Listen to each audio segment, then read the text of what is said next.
Greetings and welcome to Mount Vernon Unitarian Church. I am Jim Kerr, the RE assistant and a longtime member of this congregation. Whether this is your first time with us or your 1001st, know that you are welcome here and that we are glad to have you.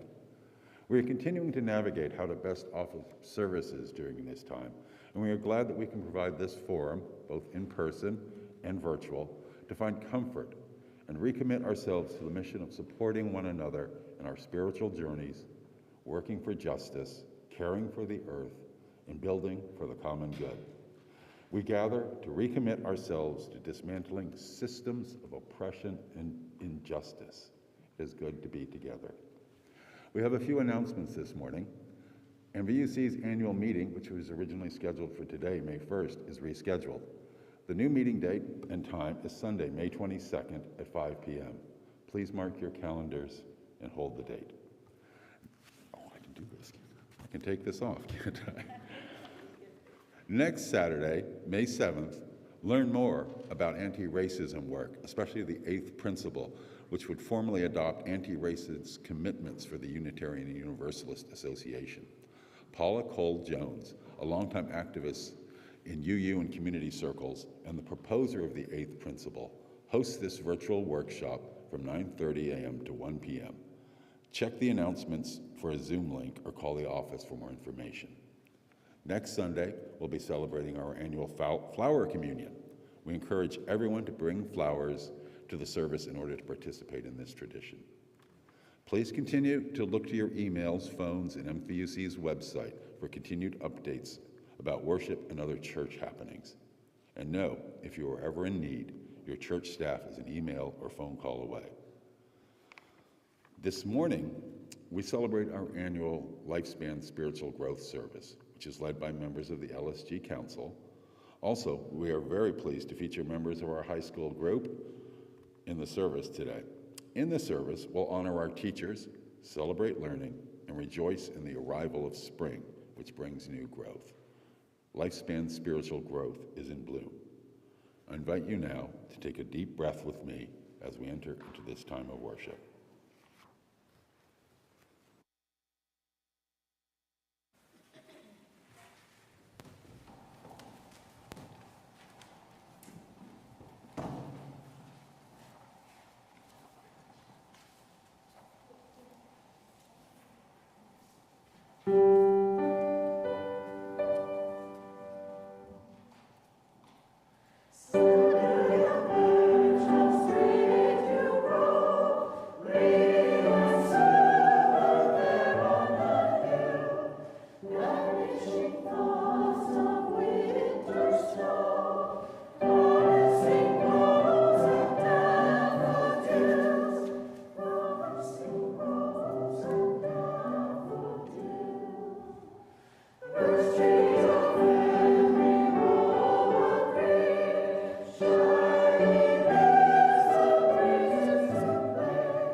Would you please stand and join us in singing number 346, Come Sing a Song With Me. We'll invite you all to join us on the choruses, and I'll bring you hope, all right? Marty wants to carry the verses all by himself. Yeah, that's right.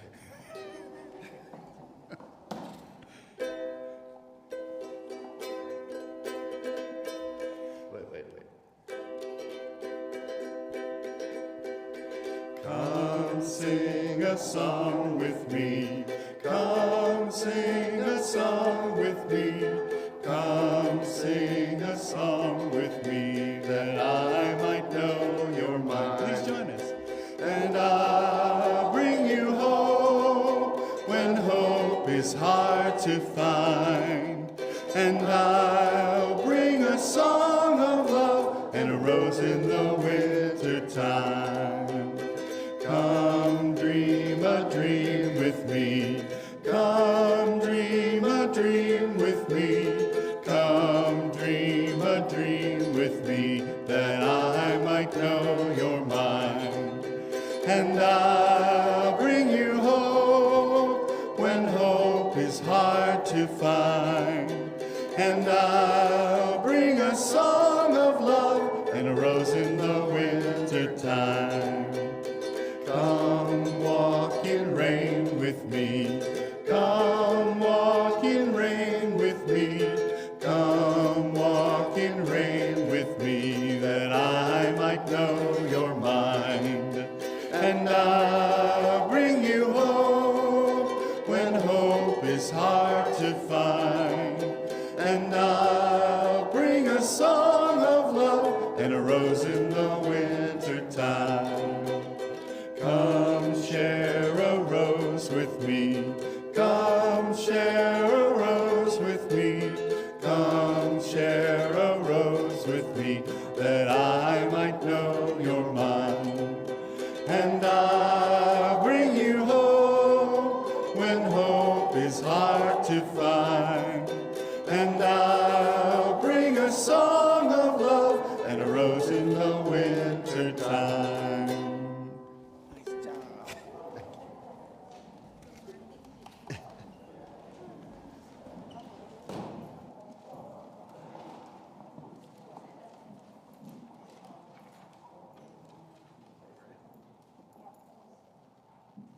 My name is Catherine Fogden, and I am a member of MVUC's Lifespan Spiritual Growth Committee.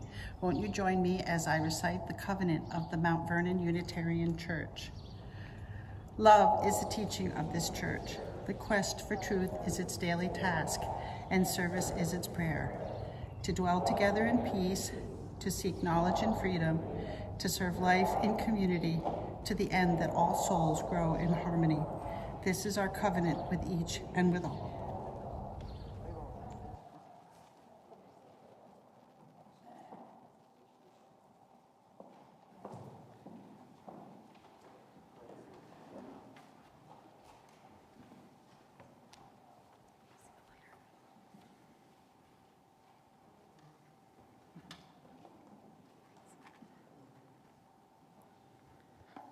Our chalice lighting this morning is an excerpt from In Time of Silver Rain by Langston Hughes. In time of silver rain, the earth puts forth new life again. Green grasses grow, and flowers lift their heads, and all over the plain the wonder spreads of life, of life, of life. In time of silver rain, the butterflies lift silken wings to catch a rainbow cry, and trees put forth new leaves to sing in joy beneath the sky. In time of silver rain, when spring and life are new.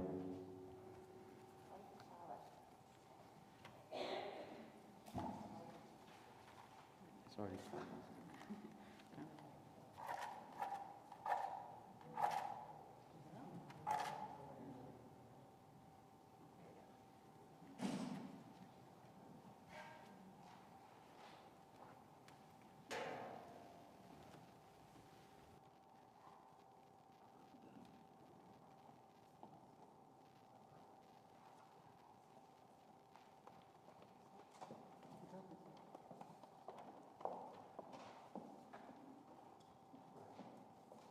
Council.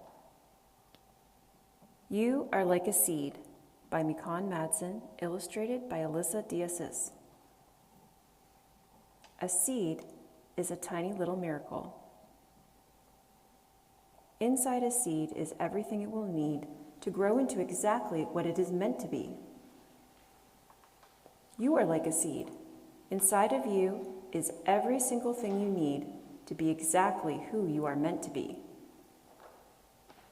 When you plant a seed and surround it with good soil and water, something special happens. The seed absorbs the healthy nutrients and gets stronger as it struggles to work and grow, until one day, out pops a tiny little sprout. You are like a seed. You are surrounded by a loving family in your home where you will eat healthy food, drink plenty of water, and absorb nourishing lessons as you struggle to work and grow. But the seed is just the beginning. It still has more to do. The little seed must reach and climb with all its might so it can absorb more light and turn it into energy to grow even bigger. You are like a seed. You must also reach and climb with all your might as you grow bigger and stronger. The knowledge, light, and truth that you absorb becomes your energy. The most beautiful part of a seed is hidden inside where you can't see. One day, the seed will unfold its inner beauty. It may be a sunflower, an apple tree, or even a palm tree. As the seed gets bigger and grows fruit, or shady leaves, or pretty flowers, it also does something very special. It makes others happy, just by being itself. You are like a seed.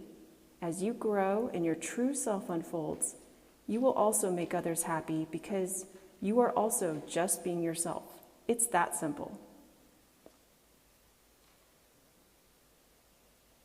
In nature, everything has its own purpose.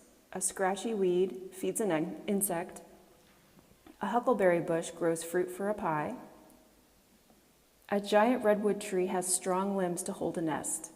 Each teeny tiny seed has a special purpose that will guide it forever. You are like a seed. As you continue to grow, you will begin to see your inner beauty unfold. You may become a musician, a doctor, a teacher, a parent, or whatever you find inside of you. Your life will serve a purpose.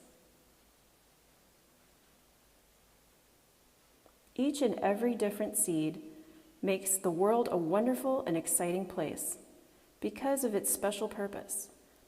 The acorn from an oak tree is not meant to be a watermelon, nor is the carrot seed meant to be a grapevine.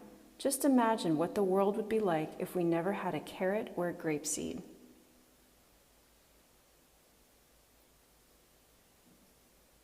You are like a seed. You were not meant to be someone else. You were meant to be you, which is exactly what the world needs. So relax and soak in the sunlight. There may be some struggling as you reach and climb, but that's okay. It's all part of an amazing journey. The journey to become you. You are like a seed. There is a special purpose inside of you. Absolutely everything you need to be you is already inside. And the world is a happier place because you are exactly you. A seed is a tiny miracle, and so are you.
Who put me on the program after that?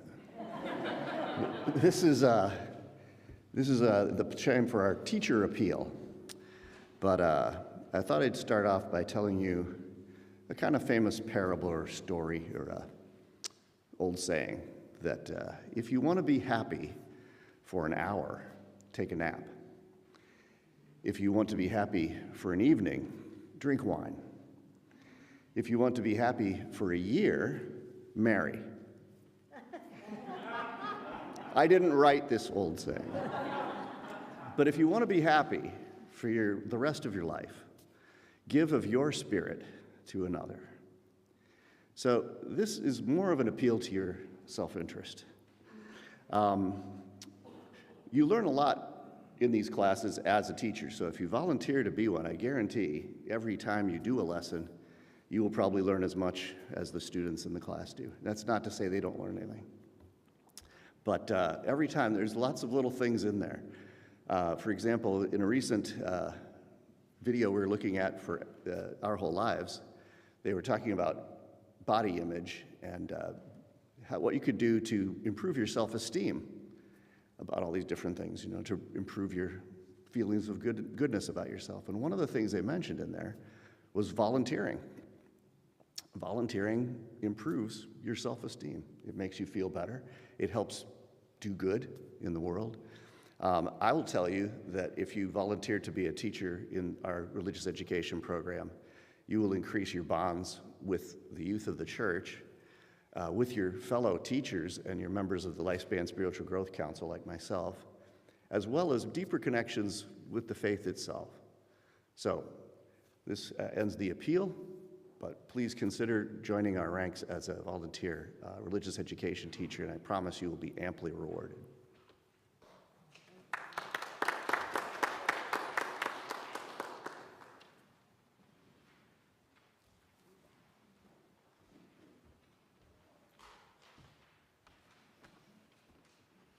Good morning. I'm Linda Jemison. I'm a member of this congregation. Before I begin my bit about the offertory, I'd like to say ditto to what Marty Breddick just said. And if you don't think that you have the time or you need to teach, you really do, because you'll learn a lot more than any of your students will at this church and everything. It will make you grow personally in ways you had no idea you needed to grow. So I'm just pitching that in there too. Mount Vernon Unitarian Church continues to share the plate with committed organizations that you, our members, have chosen. During the month of May, our offering is being shared with the Katie Tyson Fund for Youth and Young Adult Ministries. Katie Tyson was a proud graduate of the MVUC RE program. I personally was one of her teachers, and I learned a lot from Katie. I was also her Girl Scout leader, also learned a lot from Katie. This fund was founded by Katie's parents, Karen and Herb. It's dedicated to kindling the sparks of leadership among Unitarian Universalist youth and young adults. The fund supports scholarships, grants, and programs for youth and young adult projects, conferences, outreach, and more. For instance, a youth member who wants to attend General Assembly can apply for a grant to help fund their attendance. At the time of her untimely death at 21, Katie was an active member of the young adult group at Arlington Street Church in Boston, Massachusetts, and a rising leader in our movement. She was filled with enthusiasm, passion, and excitement. She had aspirations of becoming a Unitarian Universalist minister, although she was about to begin a graduate program in biostatistics. I can't tell you how many times during the pandemic I thought, damn, Katie would have figured out some way to communicate the urgency to people with statistics. My personal connection to the Tyson family goes back to when we all met when Katie and my daughter were in kindergarten. They were Girl Scouts together, MVUC members, partners in crime on occasion. Herb and I were Girl Scout leaders together. Karen and I served on the board. I miss the Tyson family every single day. Which leads me to the part where I'm supposed to tell you why I give personally to MVUC, and that's really with community. Community being with all of you, community remembering the Tysons and how much fun we had together. Community. So this is really why we're all here together. So remember, you want to support this community. I invite you all to offer whatever you are most comfortable with in spirit and financial generosity for the mission of our church.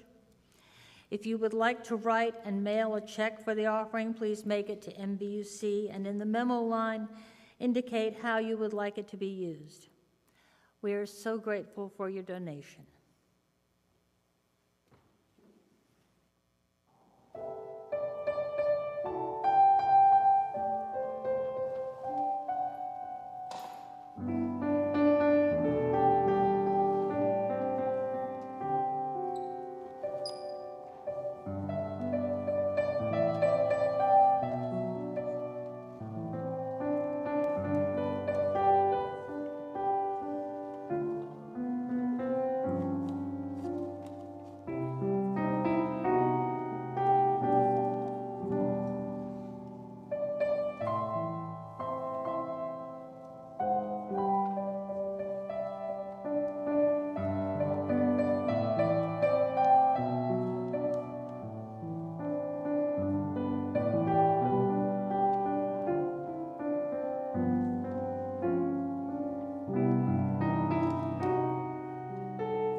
Please join me in a moment of silence, followed by spoken words of prayer and meditation.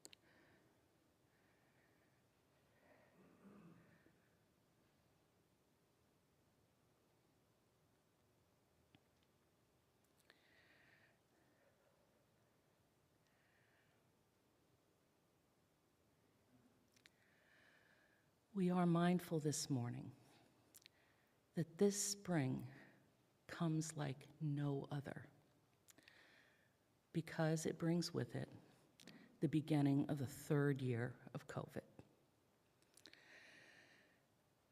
and the masks and the isolation and the incessant sterilization, compression can make us very weary, so weary we forget to enjoy this amazing gift we've been given. And this is not just a gift for us, it is a gift for everyone.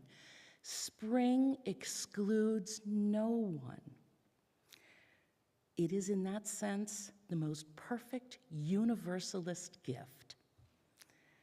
In that spirit, we offer this prayer from the Reverend George Tiger.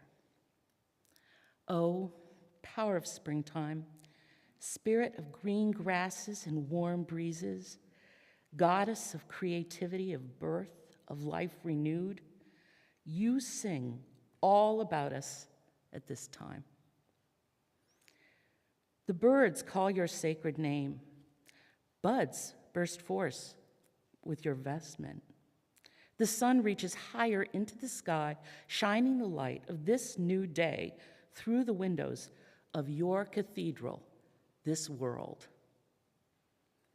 O power of springtime, forgive us our speediness and our racing before your internal grace, that we do not see the miracle world we share. Open our eyes with your warmth and our hearts with your beauty, and slow our minds with awe and wonder. Dear spirit of green grasses and warm breezes, let us find here, in this moment of quiet, the grace of your breath as we breathe into our bodies the spirit of spring.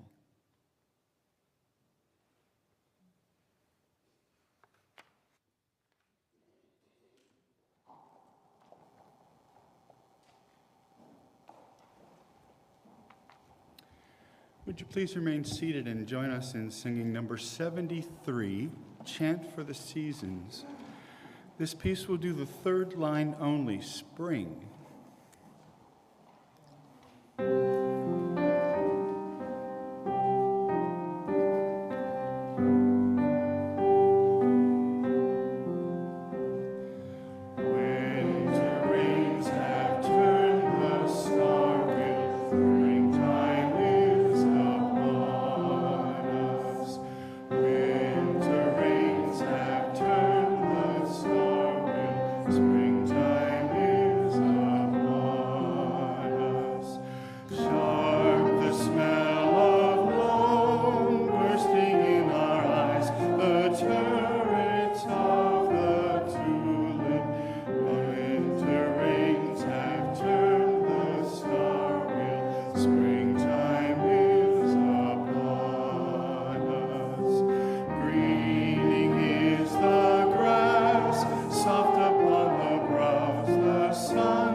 Good morning, everyone. My name is Carolyn Lace, and I am a co-chair of the MVUC Lifespan Spiritual Growth Council, along with Marty Bredick. Today, we want to recognize the contributions of all the amazing teachers and caregivers who have made the religious education program possible this year. This has been another extraordinary year where the pandemic has upended our usual plans, and we've had to get a bit creative. Starting in the fall, we held classes outdoors with a short worship service down in the amphitheater led by Ann Richards, and then we broke out by grade level around the property for RE classes. Thanks to our amazing volunteer teachers and 10 straight Sundays with no rain, the program was a wonderful success. This spring, now that we can meet indoors again, we have started offering a curriculum, the Our Whole Lives, or OWL Human Sexuality program, for the kindergarten through 9th graders and their parents.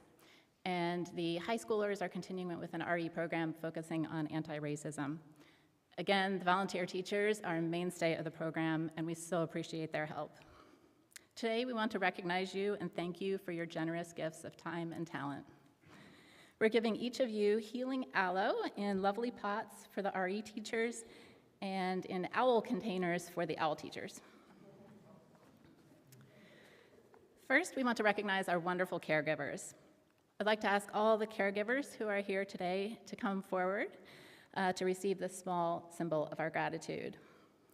Our caregivers include Anais Chaubert, Farhi Chowdhury, Nazia Imran, and Sophia Malur.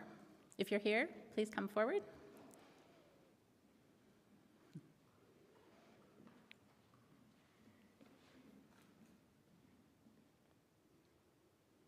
Thank you all. Next, I want to recognize our music specialist, Ave Clyburn, who led music classes and the junior choir. Thank you so much for bringing out these beautiful young voices.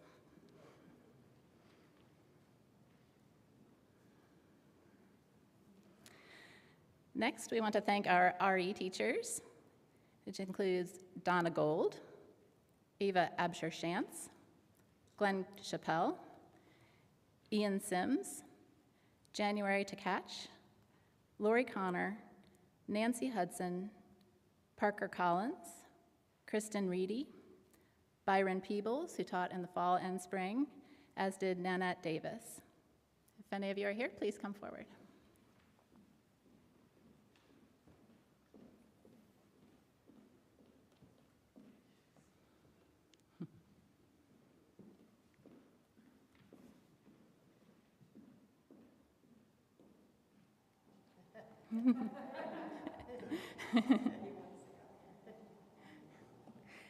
Next, we want to thank our OWL teachers, Jill Russo-Downey and Tamara De La Camp, who also taught RE in the fall, and Carolyn Evangelista, Christian Evangelista, Claire Brolin, David Bender, Glenn Sheffield, Jim Kerr, Kristen Calhoun, Linda Walton, Marty Bredick, and Zoe McShane. Thank you all so much.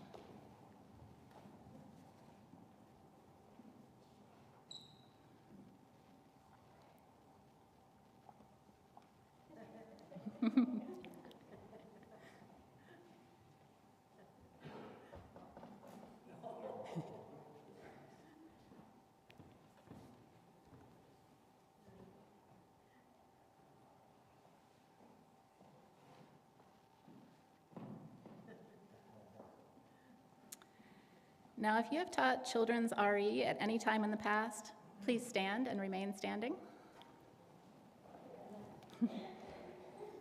If you have taught adult religious education, either this year or in the past, please stand and remain standing. Please join me in saying thank you to all of them.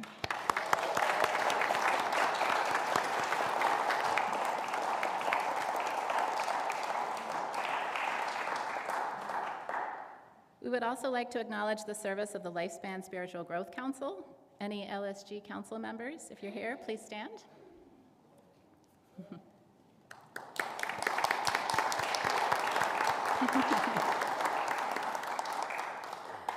And last but certainly not least, we so appreciate Director of Lifespan Spiritual Growth, Ann Richards.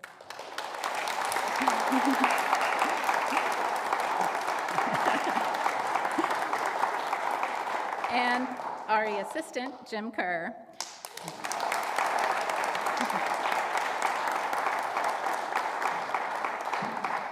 For their tireless efforts, creativity, and passion in support of the RE program. Thank you.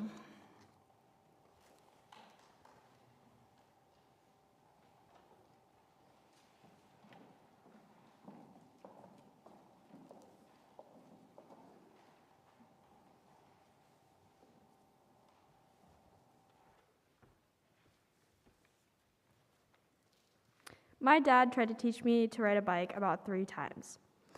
Starting at 6 years old, I couldn't figure it out.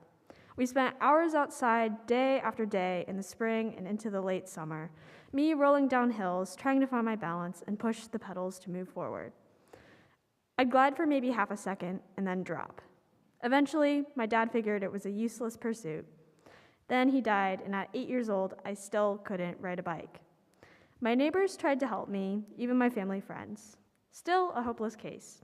Finally, at 13 years old, I got a new bike, and it suddenly clicked. I'm proud to say, now I ride my bike in the freezing cold to rowing practice every day at 4:50 in the morning. Mom said I was on my own to get to practice, so I had little choice in that. The key factor to this accomplishment was learning to love the hard stuff. Trying to ride a bike when most people have it down at the tender age of 6 was humiliating. The saying, "It's as easy as riding a bike," had a completely different meaning for me. But learning to ride a bike was a lot of fun, especially prolonged. I made a lot of memories with my dad, as well as family friends, and the progression, though slow, was satisfying. Because of the struggle I went through, I valued biking a lot more. Later, I'd come across more things I found I wasn't very good at. Reading as one of them. 3rd grade, I couldn't read a word. Same for other things and subjects such as rowing, running, my handwriting, and math. After spending hours of working out every day in the summer, I just barely made the second varsity 8 for career this past fall. I had a great season and was able to work myself to stern pair. What all these things have in common is that I'd say I really enjoy them to this day. Through challenge and practice, I learned to get better slowly, starting off knowing I was definitely not a natural. I learned to love the struggle because you're not always going to see the results immediately. I also learned you don't have to be good at something to enjoy and appreciate it. The bar to get better was sky high because I was so terrible at all of these things. And for some of them, I got really good at them, if I do say so myself. These past 2 years, COVID has been a huge challenge. The world isn't the same as we knew it, and in came the need to master the skills of making part of your room acceptable for Zoom calls, being 6 feet away from everyone, long-distance relationships, working at home, and so much more. But slowly, it became the new normal, and although we didn't get used to it, it got better. Now with the world opening up and MVUC coming together as a congregation, it will never be exactly how it was. It's a very new technology-based world these days, and nostalgia is a thief of joy. What we can do is take on the challenge, learn to enjoy it, make mistakes, be open to growth, and great things are bound to happen. The beauty of life is that it's always changing, so while we may never master how to be the perfect community, we can certainly try to learn to be our best.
My mom was laughing at me because I didn't print it out, so I just brought my computer. Okay. Every winter, I fall into the same cycle. My internal calendar is a bit shifted, and I'm sure other students feel the same way. Of course, the year starts on January 1st for everyone, but in my mind, it's secondary to the real start of the year, the start of school. August memories will twinkle and dance in golden light upon my reflection, and everyone carries joys from summer with them through sports practices as they start and when football games begin. But after the last bit of humidity escapes, I feel the warmth in my core leave a bit too. Every winter, I fall into the same cycle. December strikes the calendar and everything shifts. Fall sports end and the warm, inviting days dry up into sharp winter nights. A gray wash splashes over my routines, and somehow each hour expands uncomfortably long. Sprinkles of seasonal blues in my midterm study sessions always feel everlasting and permanent in the moment. Although every winter I fall into the same cycle, I know that springtime will come, bearing rejuvenation. Yet that feeling of permanence in it is never diminished. Discussing change, I want to emphasize the middle ground. Often I find the struggle with change is not in the prompt of it or in the outcome, but instead in the process of things changing. By late January, I find my posture concave and my eyes blinking at an increasingly slow rate as my history teacher describes the golden age of grace that he looks like he contributed to. Specifically this year, January and February were challenging for me. Mid-year school transfers generally are quite abrupt, and going from a large public school to a small Catholic school was quite the change. I was accustomed to fights in the hallways and loud cackling in classrooms, not prayer 3 times a day on the loudspeaker. There was an internal change from winter to spring that strained on my shoulders, an external change, and an internal change between schools with stark differences.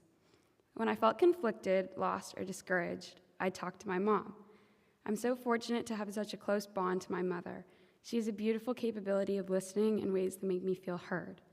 When I chatted with her, she offered wise advice, like always. She told me, "Sophie, although your emotions can be uncomfortable, you have to lean into whatever emotion you're feeling." I used her words as a vehicle to no longer stuff my feelings down, ruminating in them. If I felt energy depleted, I would listen to some mellow music and allow myself to feel that emotion. If I felt nostalgic, I would act on that and reach out to friends from previous school. From then to now, my personal mantra has been to lean in. In March, I felt myself on the cusp of spring. I inhaled the kind spring air, and it hugged my lungs. I began to allow my emotions to ebb and flow through me. Windows down, 70 degrees, pink tulips on my dining room table. The color fades back into my gray wash days. Change has made its mark once again. The period between things changing is always most challenging, but with that, it is also the most rewarding. I settled, and I'm still settling into my new school, this new spring, in our new post-pandemic world. Every winter, I fall into the same cycle, yet every spring, I'm okay. Thank you.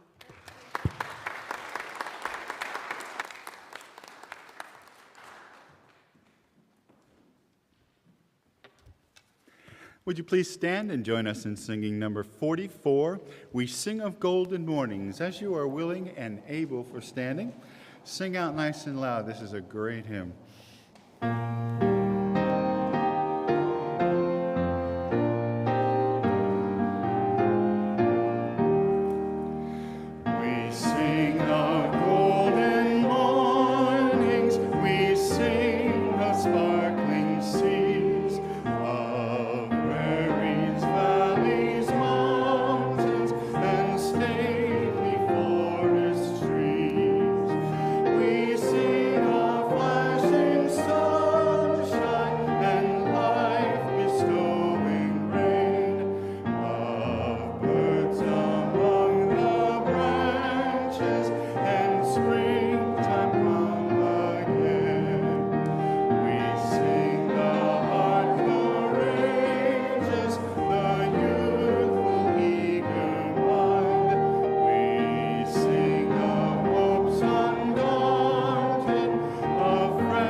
We extinguish this flame, but not the light of truth, the warmth of community, or the fire of commitment.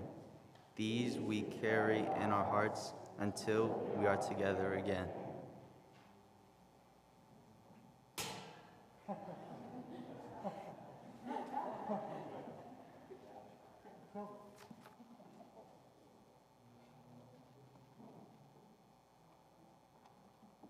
For the benediction, I'll be reading Closing Words for Seasonal Transitions by Andrew Pecula.